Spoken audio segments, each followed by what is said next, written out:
Вие сте со програмата на КТВ, во продолжение емитуваме вести. Македонската православна црква, Охридска архиепископија и верниците денеска го слават Свети великомаченик Димитрий Митровден. Света божествена литургија за големиот празник денеска се служеше во храмот Свети великомаченик Димитрий во Кавадарци. Во пресред на големиот празник Митровден, на храмот кој го носи неговото име, беа поставени светлечки крстови кои дополнително го разубавуваат храмот, кој со својата убавина е символ и срцето на Кавадарци. Крстовите се осветлени со донација од електроексклузив и монтажата од улично осветлување на општина Кавадарци. Председателот на Стопанската комора Бранко Азевски и советникот на председателот на комората за економски развој и инфраструктура доктор Елисавета Ѓоргиева Јовевска во Кавадарци остварија работна средба, а воедно му го честитаа и новиот мандат на градоначалникот Митко Јанчев. На средбата председателот Азевски подвлече дека Стопанската комора со градоначалникот Јанчев во претходните негови мандати, како и пред да стане градоначалник, како генерален менаџер на Кожувчанка Кавадарци и како председател на регионалната комора во Кавадарци, имаше одлична соработка, а ја истакна и заложбата дека во следниот период ќе следи уште поголемо вмрежување и активности во насока на создавање моќно партнерство од значење за бизнис заедницата. Јанчев, како активен поддржувач и промотор на македонската економија, и во овој мандат ќе ја добие целосната поддршка од Стопанската комора, институција во која тој активно е вклучен повеќе од 20 години. Председателот Азевски му ја врачи наградата на Јанчев за најгледан подкаст како гостин во првата сезона на Бизнис клуб со Бранко Азевски.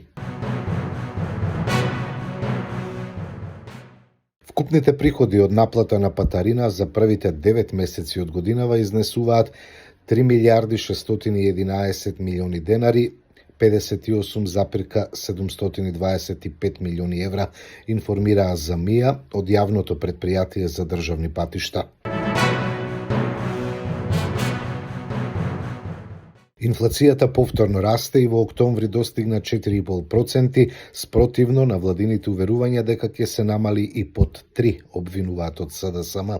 Овој пораст е јасен показател дека економските политики на владата на ВМРО-ДПМН се целосно промашени и без никаков резултат.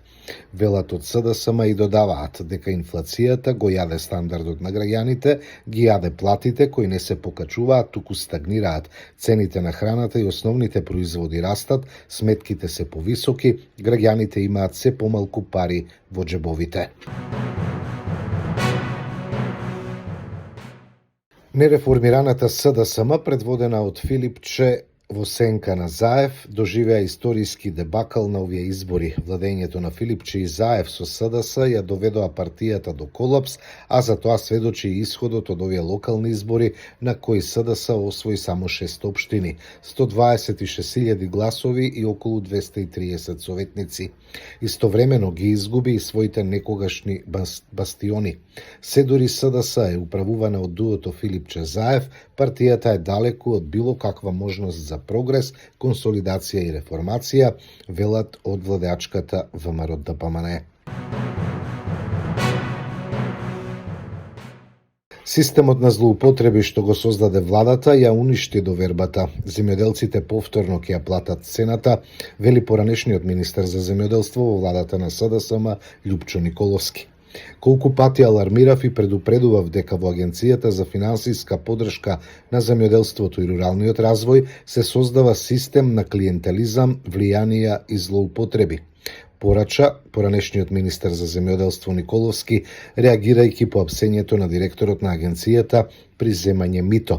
Јавно укажував дека ИПАРД 3 ќе крахира, дека со вакви практики се загрозува кредибилитетот на државата пред Европската комисија и се става под ризик целата програма вредна околу 100 милиони евра, пари наменети за развој на македонското земјоделство, изјави Николовски.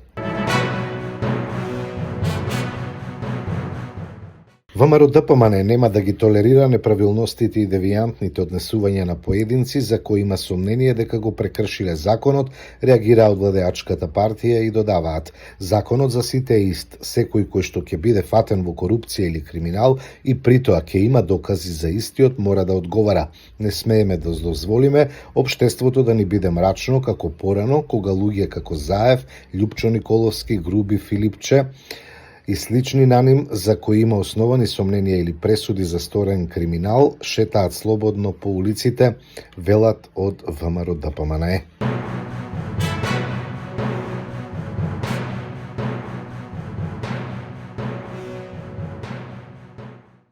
Тиквеш Голден Игл загуби дома од Феникс пред се заради несериозност и индолентен однос во второто полувреме.